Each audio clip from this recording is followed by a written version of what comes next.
At magsiawit at magbigay papuri sa Diyos na ating Hari.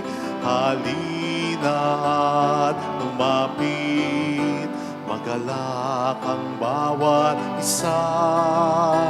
Narito ang pag-ibig niya, ang pag-ibig na tunay at walang kapantay, sa atin Kanya'y ibinigay. Halina't magsiawit at magbigay papuri sa Diyos na ating Hari. Halina at lumapit sa Diyos na ating Hari. Halina't lumapit sa dalisay mong pag-ibig. In the name of the Father, and of the Son, and of the Holy Spirit. Amen. The grace and peace of our Lord Jesus Christ, the love of God, and the fellowship of the Holy Spirit be with you all. And with your spirit. To prepare ourselves to celebrate these sacred mysteries, let us first call to mind our sins and ask the Lord for pardon and mercy. We humbly say, I confess to Almighty God And to you, my brothers and sisters, that I have greatly sinned in my thoughts and in my words, in what I have done and in what I have failed to do. Through my fault, through my most grievous fault. Therefore I ask the Blessed Mary, ever Virgin, all the angels and saints, and you, my brothers and sisters, to pray for me to the Lord our God. May Almighty God have mercy on us, forgive us our sins, and bring us all to life everlasting. Amen. Lord, have mercy. Lord, have mercy. Christ, have mercy. Christ, have mercy. Lord, have mercy. Lord, have mercy.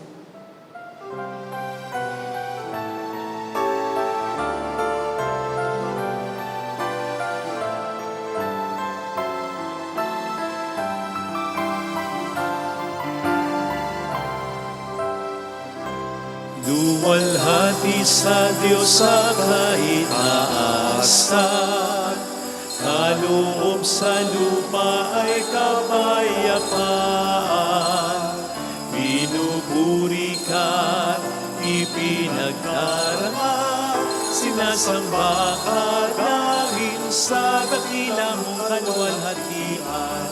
Panginoon naming Diyos, Hari ng langit, Amang makapangyarihan, Panginoong Jesucristo, bugtong na anak ng Diyos, Kordero ng Ama. Ikaw na nag-aalis ng mga kasalanan ng sanlibutan. Tanggapin mo ang aming kahilingan, ikaw na naluluklok sa kanan ng Ama. Maawa ka sa amin, ikaw lamang ang banal, Panginoong Jesucristo, kasama ng Espiritu, sa luwalhati ng Ama. Amen, Amen, Amen, Amen.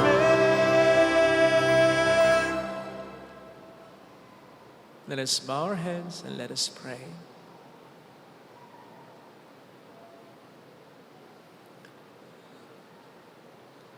God of might, giver of every good gift, put into our hearts the love of your name, so that by deepening our sense of reverence, you may nurture in us what is good, and by your watchful care, keep safe what you have nurtured.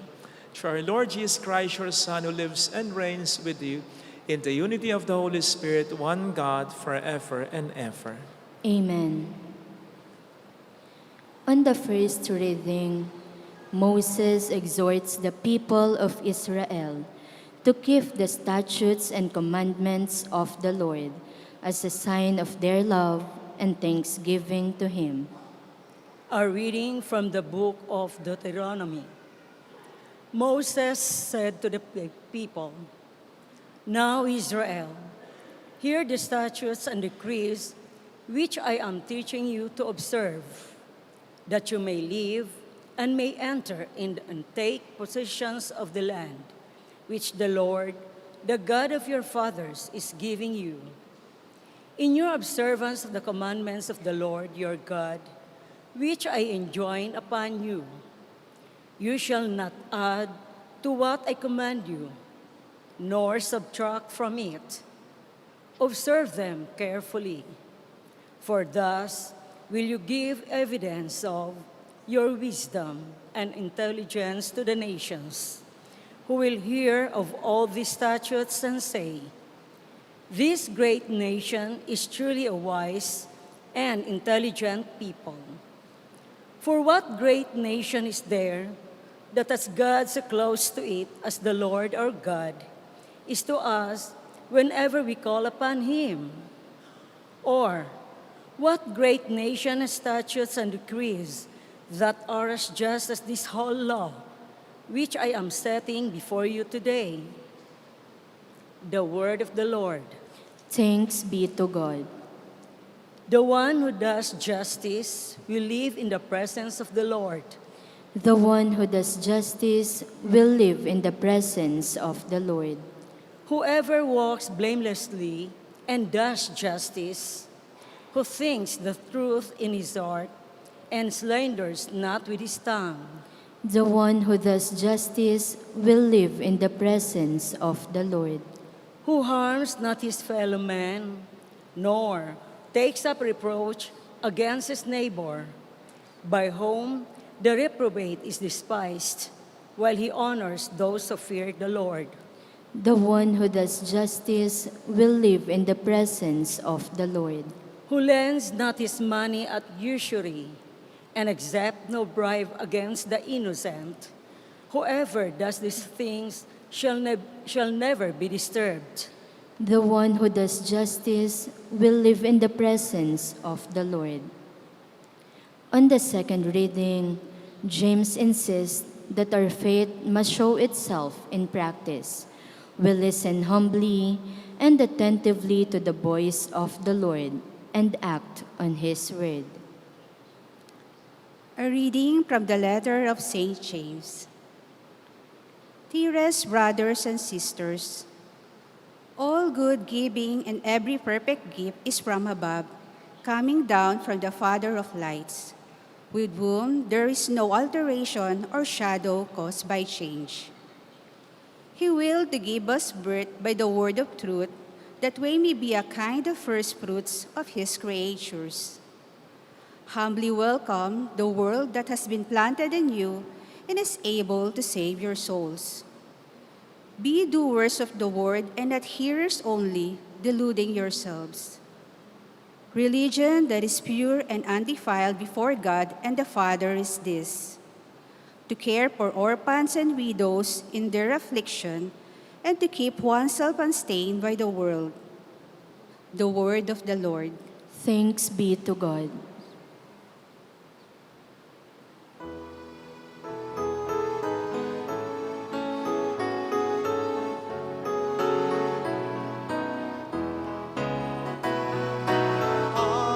Hallelujah, hallelujah, hallelujah. Hallelujah,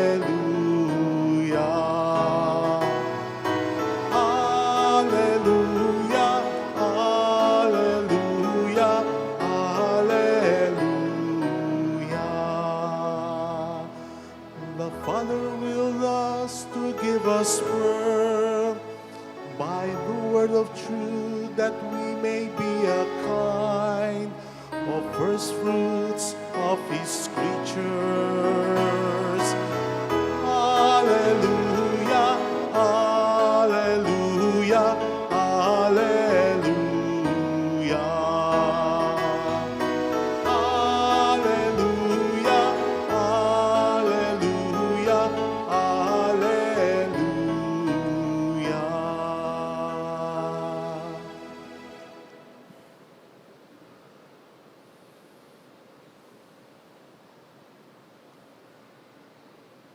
The Lord be with you. And with your spirit. A reading from the Holy Gospel according to Mark. Glory to you, O Lord.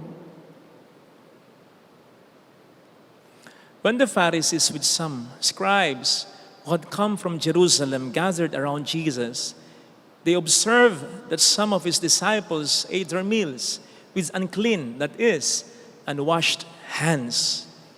For the Pharisees, and in fact all Jews, do not eat without carefully washing their hands, keeping the tradition of the elders. And on coming from the marketplace, they do not eat without purifying themselves. And there are many other things that they have traditionally observed: the purification of cups and jugs and kettles and beds. So the Pharisees and scribes questioned him, "Why do your disciples not follow the tradition of the elders, but instead eat a meal without or with unclean hands?" He responded, "Well did Isaiah prophesy about you hypocrites, as it is written, 'This people honors me with their lips, but their hearts are far from me. In vain do they worship me, teaching as doctrines human precepts. You disregard God's commandment but cling to human tradition.'" He summoned the crowd again and said to them, "Hear me, all of you, and understand. Nothing that enters one from outside can defile that person, but the things that come out from within are what defile. From within people, from their hearts, come evil thoughts, unchastity, theft, murder, adultery, greed, malice, deceit, licentiousness, envy, blasphemy, arrogance, and folly. All these evils come from within, and they defile." Sisters and brothers, the Gospel of the Lord. Praise to you, Lord Jesus Christ.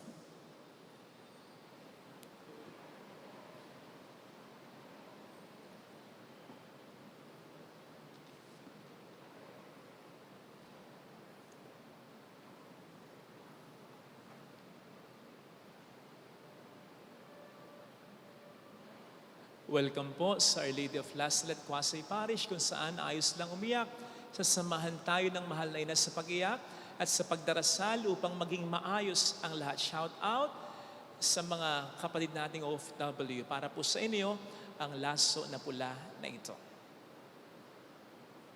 Sino po dito ang pamilyar at sana nanonood ng series sa Netflix na The Chosen? Taas ang kamay.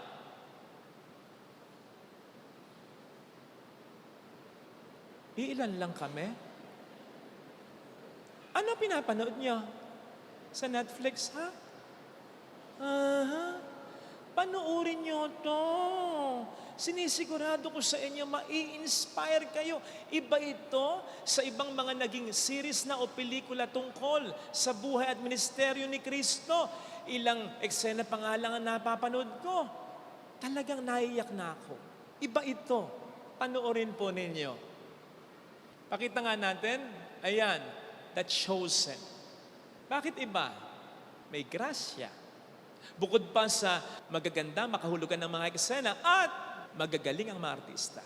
Lalong-lalo na yung gumaganap na Kristo na si, ayan, Jonathan Romy. Sa kilos, sa tindig, sa actuations, sa buka ng bibig, sa sulyap ng mata. Parang si Kristo talaga. Bukod pa sa maraming nagsasabi, sa tunay na buhay, si Jonathan ay mabuting tao talaga. Kaya nga, hindi nakapagtataka na iba ang naging dating ng sagot niya sa interview sa kanya. Ang sabi ng nag-i-interview sa kanya ay ganito, if you were to have a cup of coffee with Jesus, what is the one question you would ask? Kung magkakaroon ka ng pagkakataon na magkape kasama ni Jesus, ano ang iyong itatanong? Kayo nga po, sige. Kung tatanungin kayo, kung magkakaroon kayo ng pagkakataon, magtanong ng isang tanong lang kay Jesus, anong itatanong nyo? Pinaka-importante dapat yung tanong, ha? Ano? O pagsamahin na natin, Lord, nasan po si Alice at si Kibuloy? Diba? Joke lang. Alam po ninyo kung ano ang naging sagot ni Jonathan? Ayan. Hindi ko alam kung nababasa niyo. Ang itatanong doon niya kay Jesus, how did I do?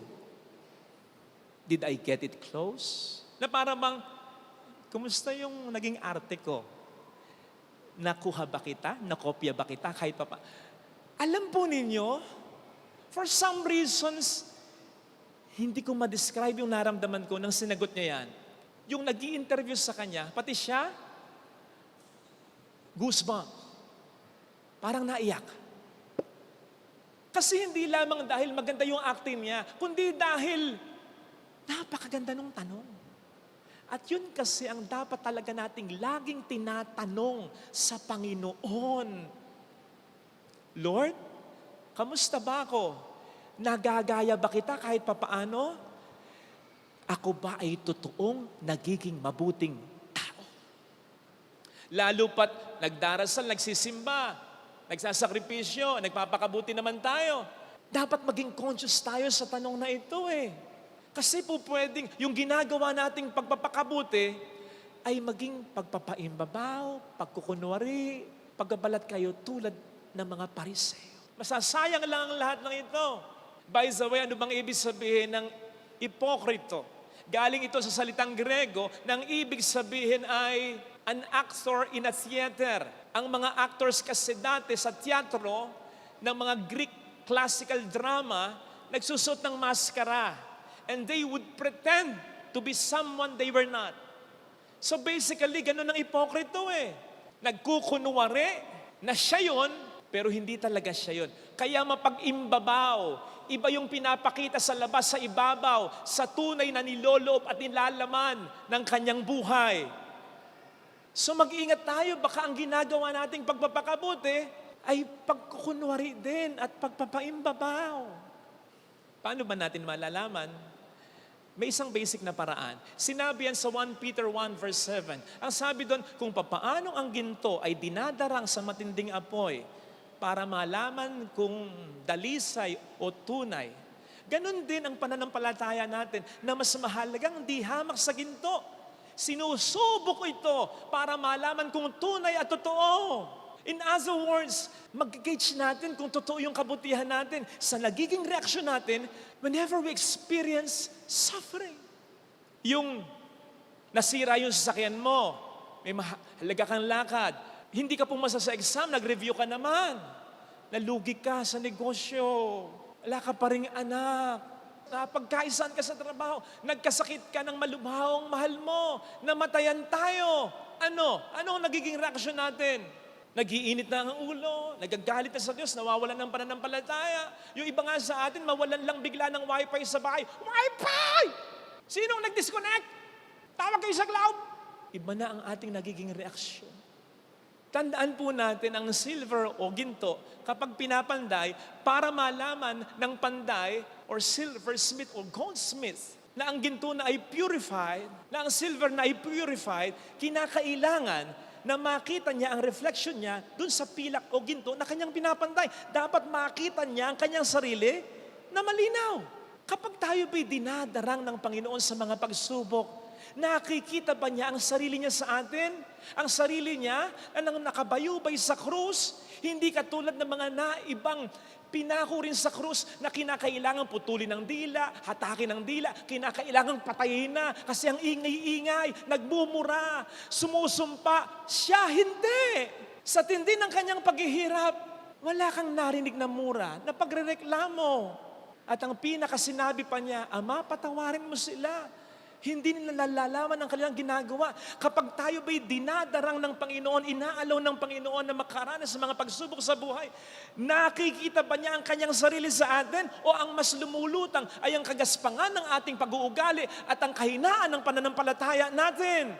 Meron po tayong tinutulungan na isang ginang, byuda ito, mayroon silang 2 anak na iwan ng mister niya, batang-bata pa. Sobrang hirap lang po sila. Nakatira sila sa bundok dyan, papuntang Montalban, Rizal. Humingi ng tulong sa atin noong una, tinulungan natin sapagkat si Ginang may karamdaman. Akalaan yung hindi pa nagagamot ang kanyang karamdaman, nagkaroon ng matinding problema sa buhay. 2 lang ang kanyang anak. Yung kanyang isang anak, yung kanyang panganay, ayun, pumutok ang appendix. Hindi dumadaing sa kanya. Isang araw na tiniis ang sakit ng tiyan kasi ayaw makabigat sa nanay. Yun ang ikinamatay ng kanyang panganay. Wala pang 1, 2 buwan, if I'm not mistaken, basta buwan lang ang pagitan. Yung bunso naman niya natetano naman. Nang kanyang dinadala sa ospital, medyo nangingitim na. At ang sabi sa kanya ng bunso niya, pasensya ka na po, Mama, hindi ko agad sinabi sa iyo kasi naaawa na ako sa iyo. At yun na ang mga huling salita ng bunso niya. Patay! Noong una, hindi ako makapaniwala. Pero totoo talaga. Pero hindi pa doon natapos ang kalbaryo niya. Ilang buwan lang, lumala yung sakit niya. Kinailangan niyang operahan, open heart, bypass, kung ilan. At ngayon, alam niyo kung ano ang kanyang kalagayan? Dialysis naman, 3 times a week, ha? Lahat na lang ng problema kinuha. Hindi lang po tayo ang tumutulong sa kanya, marami. Kaya lang ayaw nating bitawan kasi nakakaawa naman.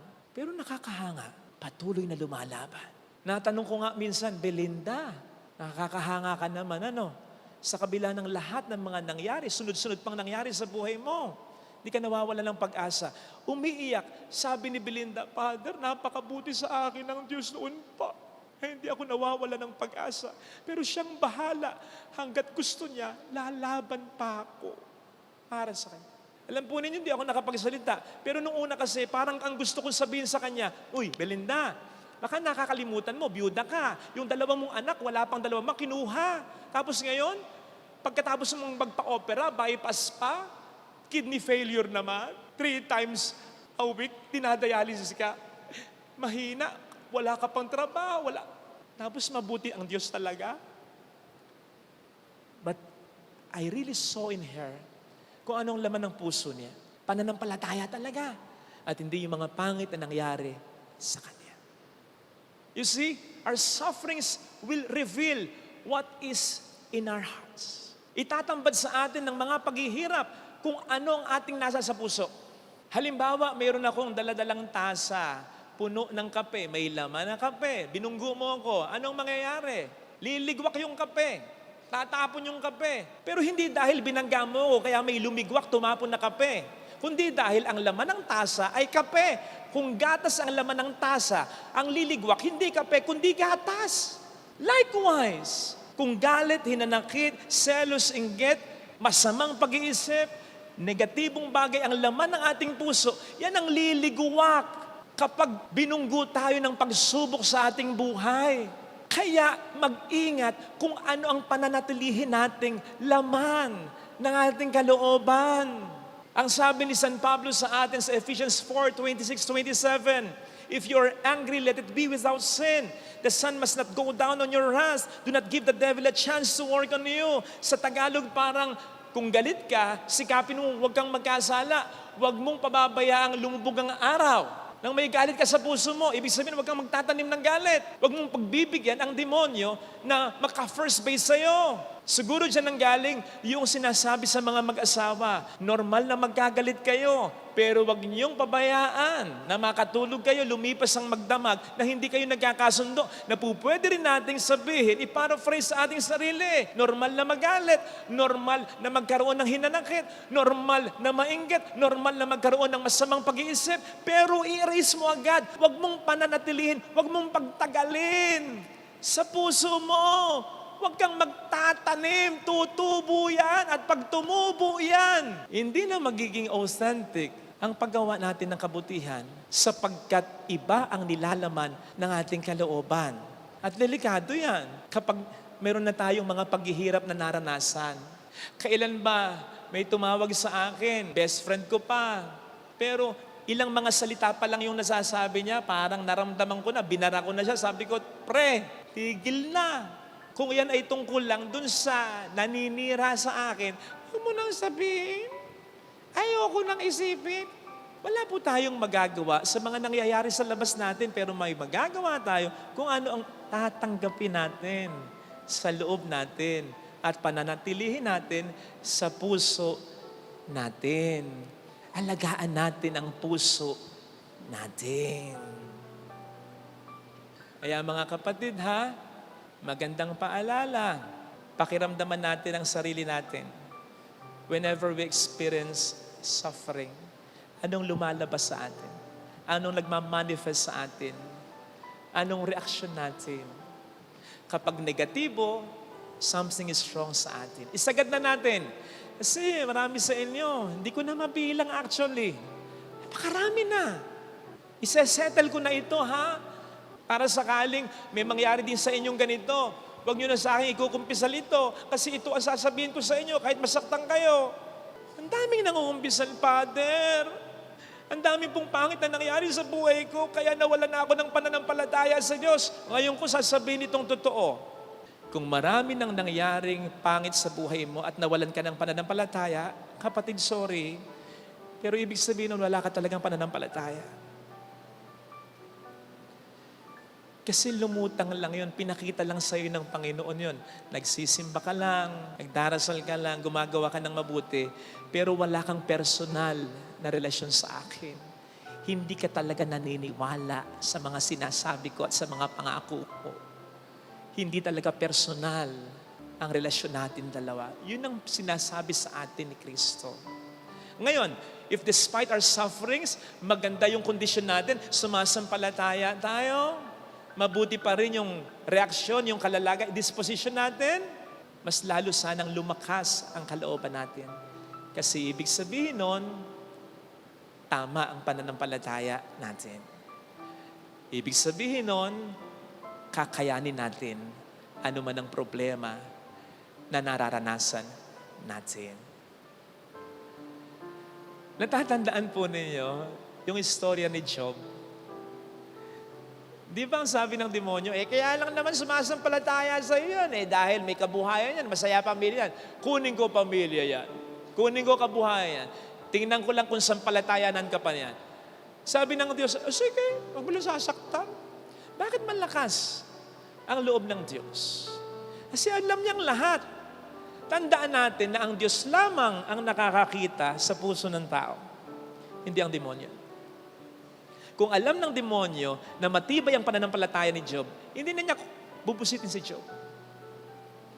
So kung nakakaranas ka ng matinding pagsubok, tapos okay pa rin ang disposition mo, tandaan mo, hindi lang ikaw ang sumasampalataya sa Diyos, siya din ay sumasampalataya sa iyo. Alam niya, may relasyon na kayong dalawa. Kaya kakayanin mo yung problema kasi kasama mo siya. Hence, mas lakasan mo yung loob mo, malalampasan mo ano man ang problema mo. Dahil totoo ang relasyon mo kay Kristo. Ito sana ang hilingin nating biyaya sa banal na pagdiriwang na ito. Ilagay natin ang ating kanang kamay sa tapat ng ating puso.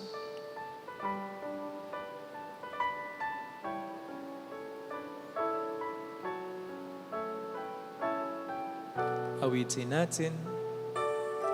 Alam kong may magagawa ang Diyos.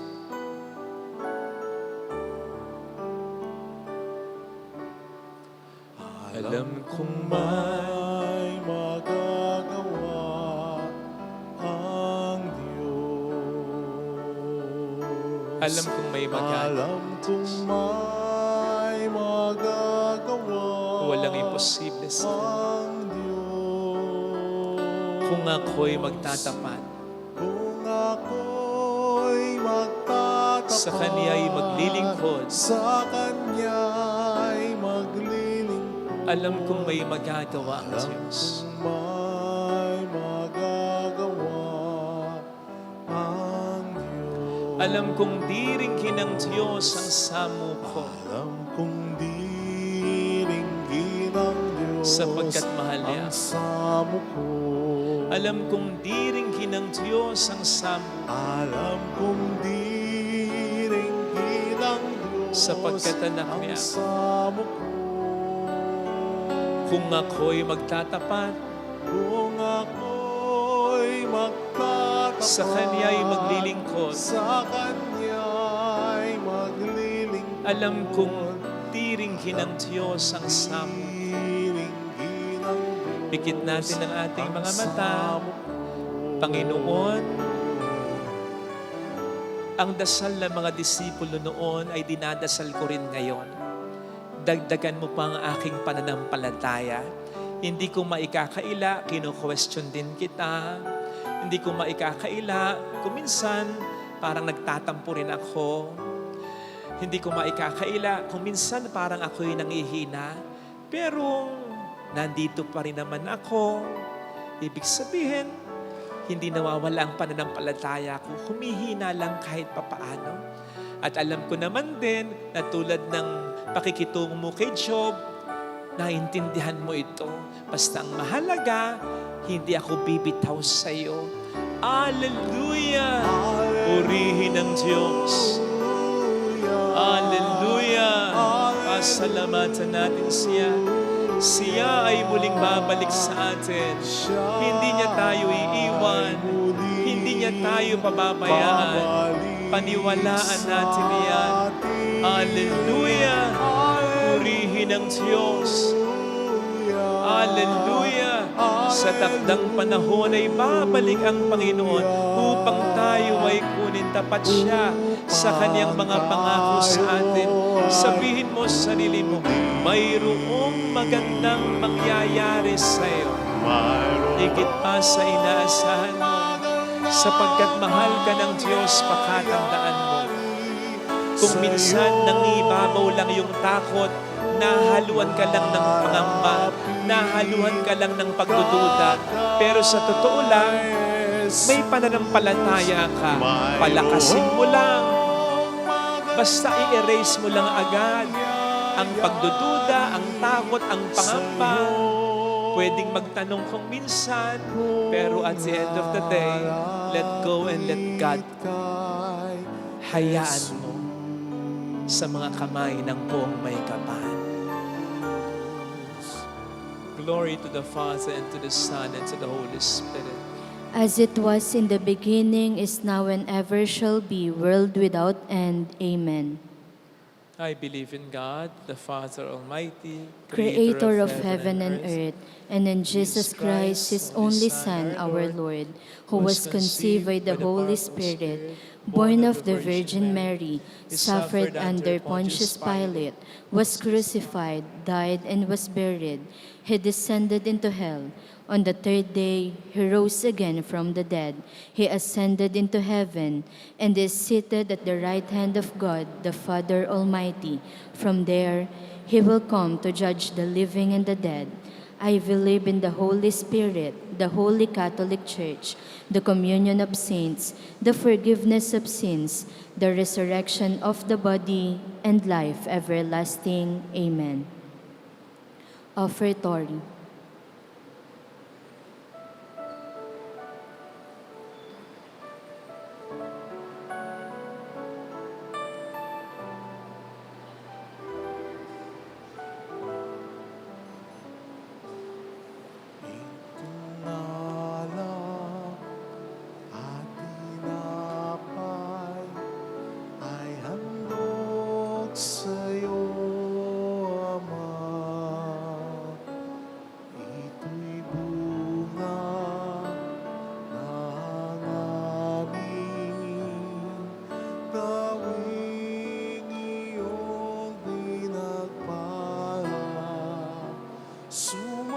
Sumasamo ang iyong bayan, tanggapin iyong maspasan ng samin, maging tunay na katawan at dugo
basbasan ng sabi, maging tunay na katawan at dugo ng iyong anak. Sa gitna ng mga bansa, kita'y pasasalamatan.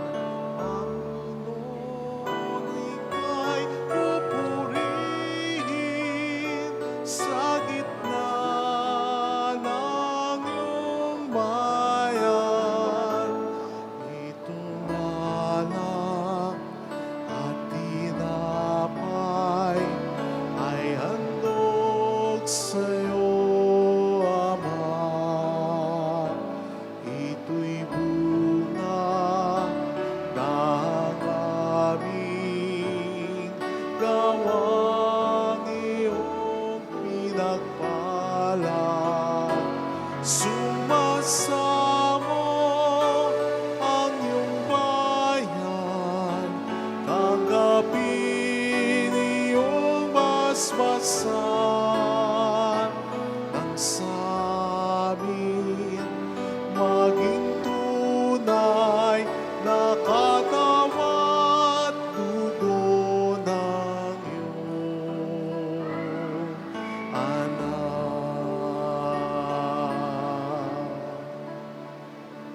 Sa gitna ng mga bansa, kita'y pasasalamatan. Panginoon, ika'y pupurihin sa gitna ng iyong bayan. Itong alak at tinapay ay handog sa'yo, Ama. Ito'y bunga ng aming gawang iyong pinagpala. Sumasamo ang iyong bayan, tanggapin iyong basbasan ng sabi, maging tunay na katawan at dugo ng iyong anak, ng iyong anak, katawan at dugo ng iyong anak.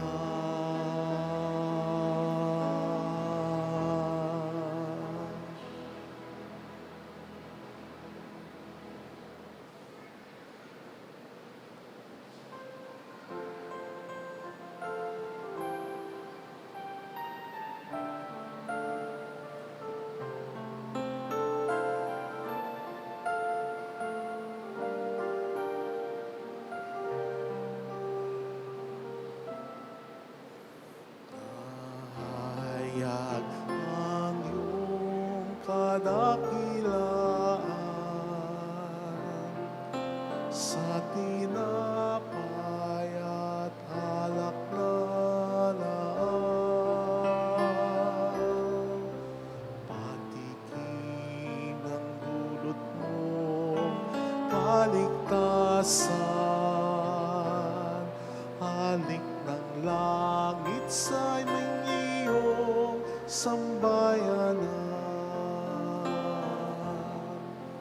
Ang iyong katawan ay inihain upang kami ay makapiling. Pagliligtas mo ngayon inaalala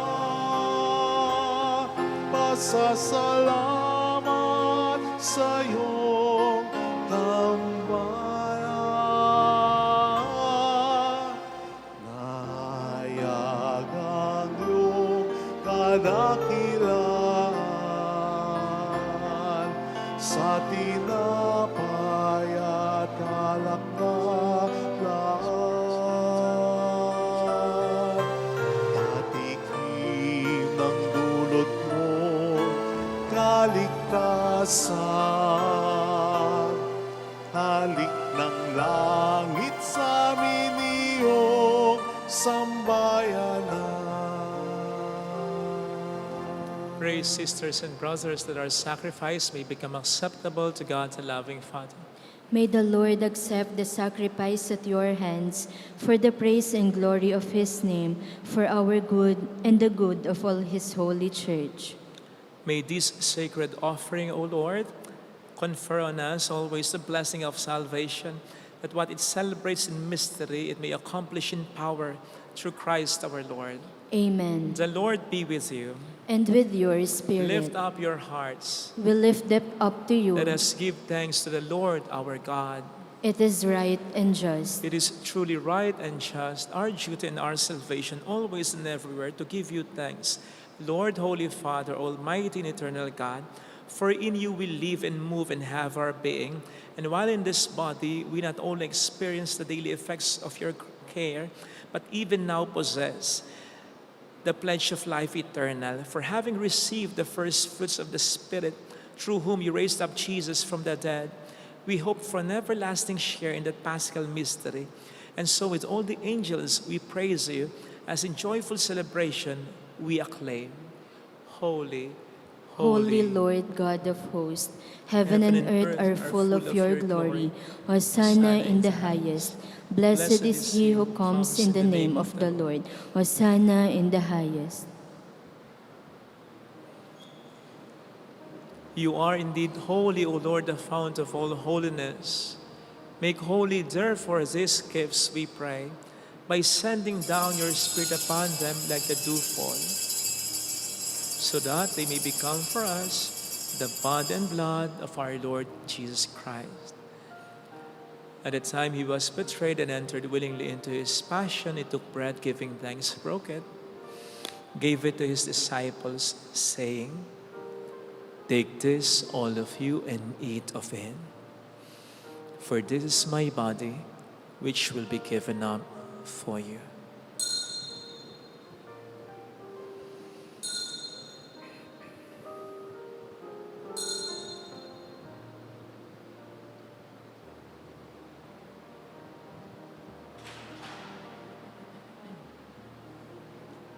In a similar way, when supper was ended, he took the chalice and once more giving thanks, gave it to his disciples, saying, "Take this, all of you, and drink from it.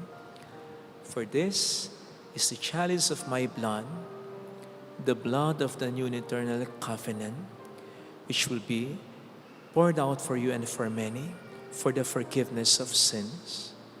Do this in memory of me."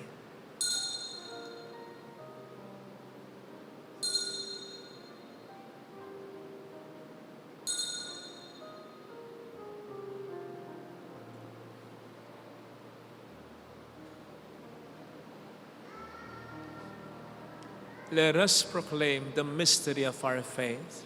When we eat this bread and drink this cup, we proclaim your death, O Lord, until you come again. Therefore, as we celebrate the memorial of his death and resurrection, we offer you, Lord, the bread of life and the chalice of salvation, giving thanks that you have held us worthy to be in your presence and minister to you. Humbly we pray that, partaking of the body and blood of Christ, we may be gathered into one by the Holy Spirit. Remember, Lord, your church spread throughout the world and bring her to the fullness of charity, together with Francis, our Pope, Dennis, our Bishop, and all the clergy. Remember also our brothers and sisters who have fallen asleep in the hope of the resurrection, especially those for whom we will now pray.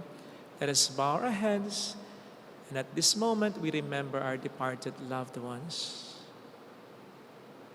Please include Joyce, Anita, Juan, Louis, Rodolfo, Alan, Tiongaso, Maria So, Jose So, Erelito So, Sally, Benjamin, Nelly, and all who have died in your mercy. Welcome them into the light of your face. Have mercy on us all, we pray, that with the Blessed Virgin Mary, Our Lady of Lazareth, Mother of God, Saint Joseph, her most chaste spouse, with all the blessed apostles and saints who have pleased you throughout the ages, we may merit to become co-heirs to eternal life and may praise and glorify you through your Son, Jesus Christ.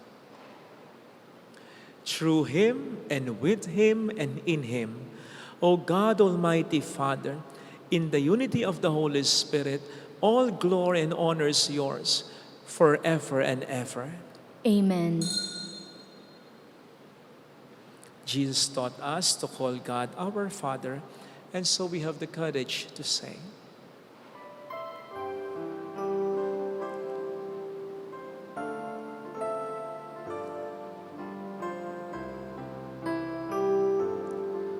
Ama namin, sumasalangit ka, sambahin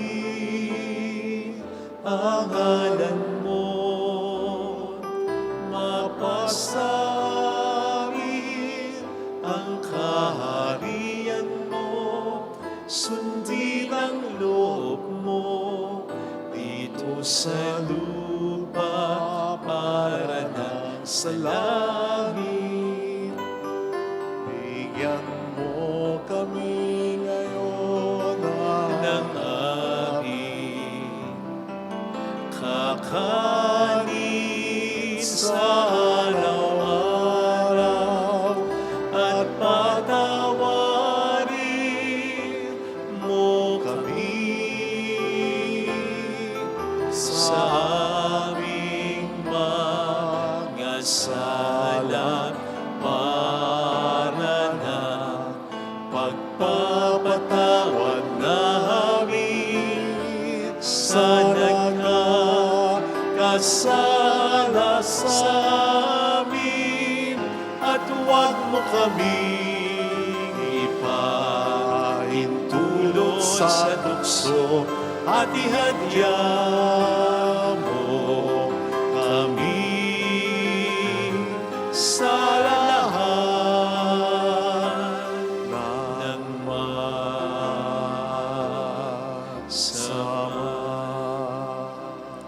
Deliver us, Lord, we pray, from every evil. Graciously grant peace in our days, that by the help of your mercy we may be always free from sin and safe from all distress, as we await the blessed hope and the coming of our Savior, Jesus Christ. For the kingdom, the power, and the glory are yours, now and forever.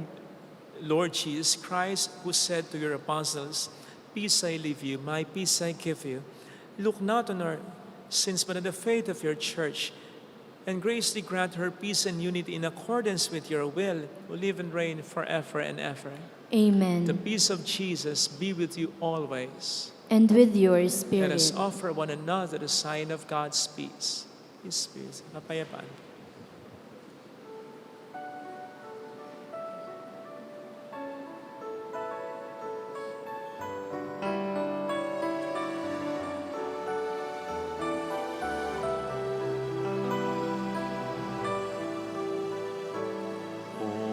Cordero ng Diyos na nagalis ng mga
Behold, Jesus, the Lamb of God who takes away the sins of the world.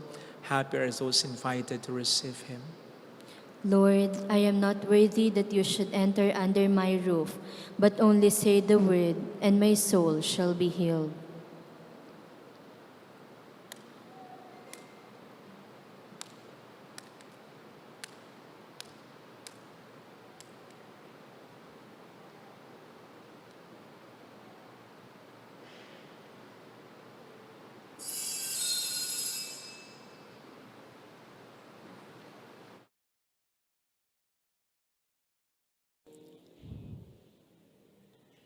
An act of spiritual communion. My Jesus, I believe that you are present in the most holy sacrament. I love you above all things, and I desire to receive you into my soul. Since I cannot at this moment receive you sacramentally, come at least spiritually into my heart. I embrace you as if you were already there and unite myself wholly to you. Never permit me to be separated from you. Amen.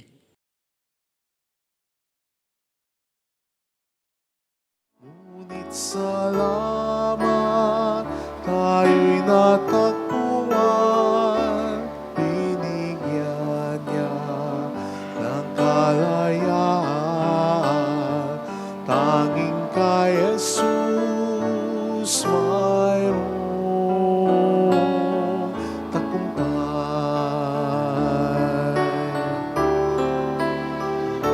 Siyang ating patnubay, siyang ating gabay, siya sa ating nagbigay buhay.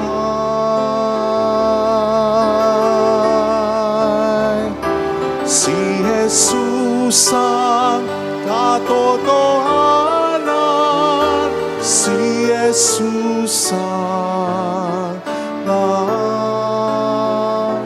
Siyang ating Panginoon, magpakailan paman.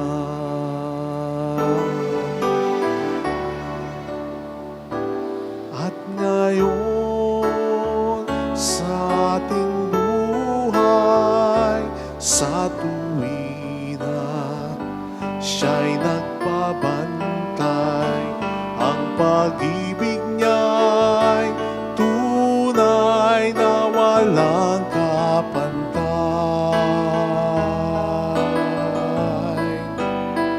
Hinding-hindi na tayo mangangamba, si Jesus laging kasama. Siya ay atin at tayo'y sa Kanya.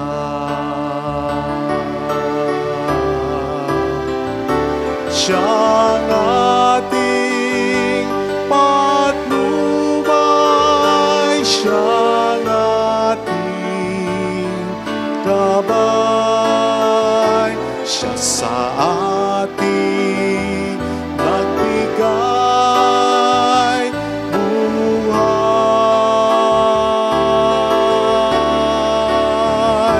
Si Jesus ang katotohanan, si Jesus ang daan. Siyang ating Panginoon, magpakailan paman.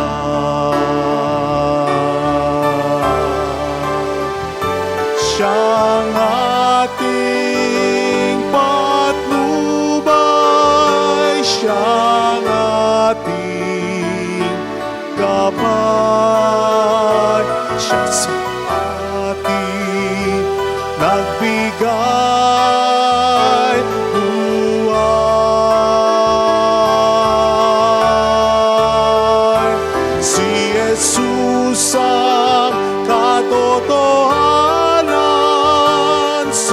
Jesus ang nang siyang ating Panginoon magpakailan paman.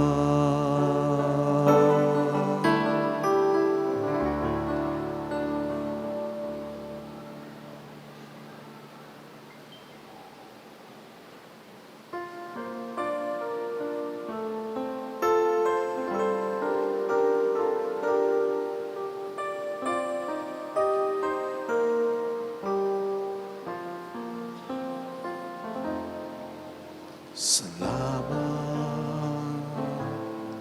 sa iyo, aking Ama. Salamat sa iyong mga likha. Salamat sa liwanag ng araw at buwan. Salamat sa iyo, Diyos. Salamat sa buktong mong anak. Salamat sa iyong pagliligtas. Salamat sa buhay na walang hanggan. Salamat, salamat sa iyo. Walang hanggang pasasalamat ang sa'yo'y aming sasambitin. Ang maging sa uling sandali ng aming buhay, pasasalamat sa iyo'y walang hanggan. Walang hanggang pasasalamat ang sa'yo'y aming sasambitin. At maging sa uling sandali ng aming buhay, pasasalamat sa iyo'y, pasasalamat sa iyo'y, pasasalamat sa iyo'y walang hanggan.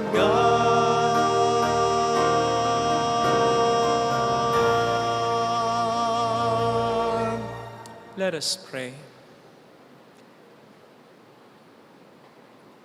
Renewed by this bread from heavenly table, we beseech you, O Lord, that being the food of charity, it may confirm our hearts and stir us to serve you and our neighbor through Christ our Lord. Amen. Holy God, Holy Mighty One, Holy Immortal One. Have mercy on us and on the whole world. Holy God, Holy Mighty One, Holy Immortal One. Have mercy on us and on the whole world. Holy God, Holy Mighty One, Holy Immortal One.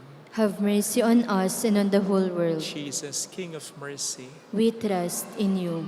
alalahanin, Alalahanin, O mahal na Birhen ng Lasalet, ina ng pag-asa. Ikaw ang nagpaalala sa aming magbalik loob sa Ama. Ito ang nagpapatunay na ang kagandahang loob mo'y nanatiling busilak. Sa pag-aaruga mo sa amin, tungkulin mo'y tinupad. Sa paanan ni Kristo'y itinuring mo kaming mga tunay mong anak. Kaya ninais mong ni Isay wag mapahamak. Maging sa iyong walang tigil na pananalangin, pati luhay pumatak. Huwag namang mawala ng saysay ang iyong paghihirap.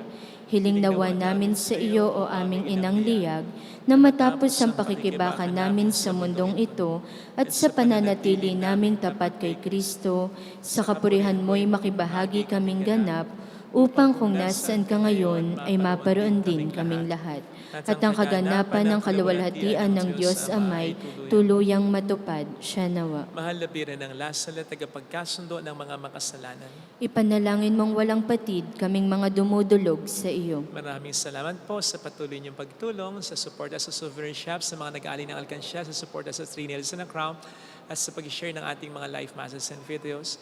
Maraming salamat po sa inyong lahat. Ito po ang nagiging dahilan para ma-maintain natin ang simbahan, para makapag-promote pa tayo ng devotion sa Our Lady of La Salette, at para makatulong tayo sa mga katulad ng kinuwento ko kanina, bukod pa sa mga parokyang tinutulungan natin. Ngayon po ay nagpapagawa tayo ng mga chapels. Salamat po. Sana po makabili rin yung mga riders ng ating riding jersey na pinagbibili na product ng Trinals na Crown. May mga Bible verse po yan na nakapinta bukod pa sa image ng Our Lady, ni Jesus sa likod. Salamat po. Nakatulong na tayo, nakasuporta na tayo, nakaporma pa. Salamat. The Lord be with you. And with your spirit. And may God bless us, our loved ones, our families. In the name of the Father, and of the Son, and of the Holy Spirit. Amen. The Mass has been offered. Go in the peace and love of Jesus Christ. Thanks be to God. Salamat din po.